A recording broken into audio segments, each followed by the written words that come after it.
What is going on, YouTube? This is Acid Roots. So I've got a mini vlog here talking about the new Super Bowl stats that just came out with Kendrick Lamar headlining the next Super Bowl in early 2025. But I'd say is the pitch about it is just I feel like this is the remnants of the Drake beef kind of carrying over. This is kind of like a shot at Drake as far as those pitches kind of happen. But definitely have to say the Drake hate is real. Just to know that, just in particular, is just an extra. It seems like Drake is kind of. It's not so much like I agree with like the concept of Drake being on a losing streak, but it just seems like he's kind of taking some bashes here and there as far as pitches like that kind of happen. He got a lawsuit with like Jamaican artists and some pitches like that. Some of his songs with Camila Cabello didn't do that well. Just between some of his hit songs and like the 100 gigs have been kind of here and there. I mean, he has had his streaming success, but it's just kind of the concept that he's caught a lot of flack from like folks on Twitter and places like that. Some of that type of stuff. He's just been getting a lot of flack ever since the Kendrick beef.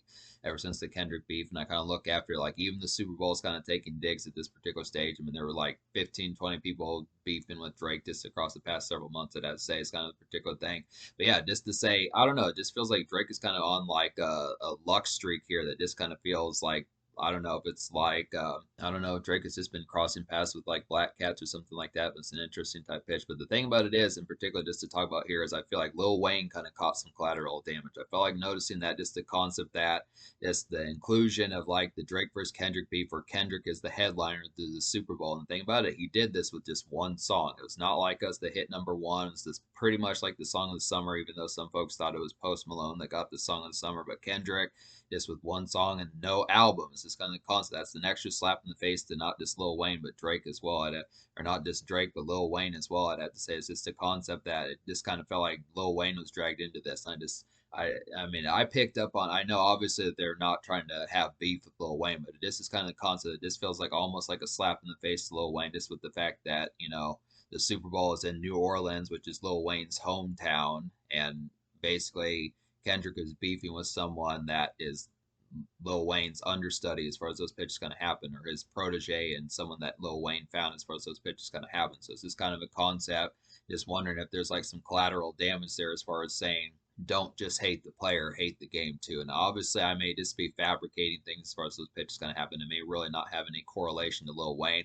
But if it is just in jest, there's friendly rivalries. Just the Super Bowl getting in on some of this, saying, hey, Kendrick murked your ass, some pitches like that. Kendrick murked Drake, some of those type pitches. It could just be friendly. It could just be friendly rivalry as far as those pitches kind of happen. Just giving Drake a hard time just because it's been kind of the concept about it, just in the concept of this, like sports kind of camaraderie and just roughness. I would look after, but it seems like an extra slap in the face to Lil Wayne that they dragged Lil Wayne into this Drake and Kendrick beef as well, just with the fact that it's at Lil Wayne's hometown and he's not going to be performing at the Super Bowl. Just to say that Kendrick with just one song, which is basically the only real song that he dropped this year. I mean, he had other diss songs, but just being able to say Kendrick with no album, one song that hit number one is performing in Lil Wayne's hometown and pitches like that in terms of just the concept that he just doesn't have any music out apart from that. And it just makes me question. I mean, I think Kendrick is at least able to do the Super Bowl within the pitch. He does have enough hits within that catalog, but he doesn't really have any number ones apart from that Humble song. And I would have to say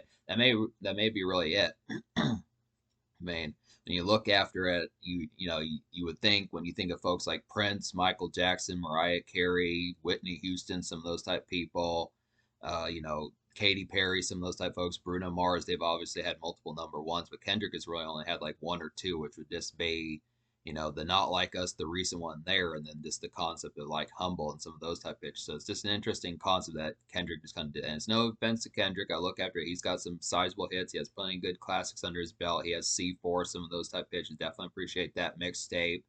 And definitely appreciate Good Kid, Mad City, and Damn, and some of those type projects. Plenty of the ones that I've heard, but it's just kind of a concept. I just thought that would be an extra kind of just thought it'd be an extra kind of bonus thing to notice, just to say it's that Lil Wayne caught some collateral damage in this Drake versus Kendrick beef, as far as Lil Wayne not getting the Super Bowl in his own hometown compared to someone that just had, this he just didn't have any projects out around this time just within the pitch. It's not trying to create tension, not trying to instigate or anything like that, but it's just a concept to pay attention to.